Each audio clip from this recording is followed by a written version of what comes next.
questions that were posed, because, you know, let's face it, we're all sitting there wondering, it's like, why does Miss Parker, why does she have this affection to Jared, or why does she have this hatred to Jared? But when we can go into her story and flashback into her life, because in the TV show we never flashed into her life from her point of view. We do it in all the characters now, and we can really see things about her life and what happened to her life and her relationship with her parents, and it's really fun in that way to fill in all those blanks. And how much, as you were writing it, how much did you know? So like if you come up with something like, say, Baby Parker, how much of that, of the full story is in your head, and how much is just like, okay, this is a really cool idea, let's explore it?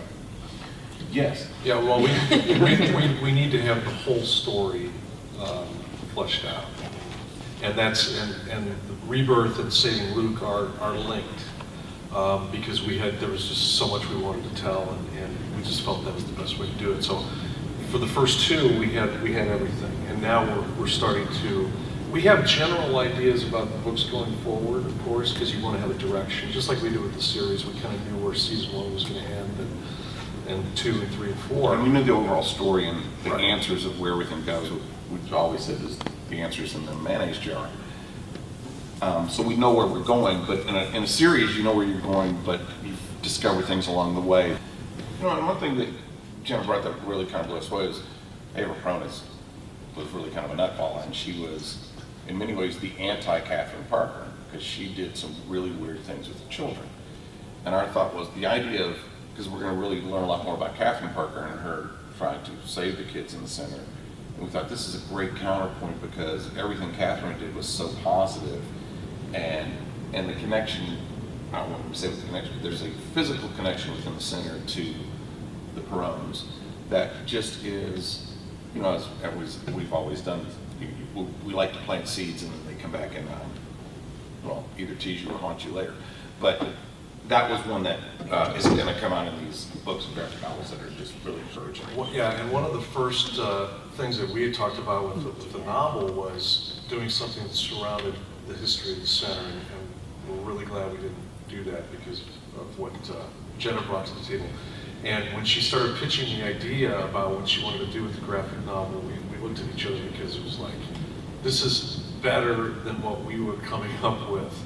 And it was rich, and it was tied to history, it was international. She nailed all the right points with what the center should be and what the origin should be. So, thank you. It's going to be cool. It's going to be very, very exciting. And the other thing is because of what we're doing there and what we're doing in the different novels, they're all interconnected. They all stand alone, but they're all interconnected with different stories that will give you richer backstory into the whole evolution of the center and everything Pretender. So we're getting close. We have about 6 or 7 minutes left, so, or one. Or one. Let's wave at it. Let's wave at him back up.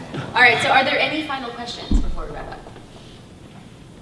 Have you guys, now that you're doing this, you know, rebirth and whatnot, have you guys talked to any of the original actors? Michael Oh, yes. or Andrea? How do they feel about it? Have they expressed interest in being involved? They're very excited. They're happy for us, and that the series, or the Pretender is going to, you know, come back and is coming back.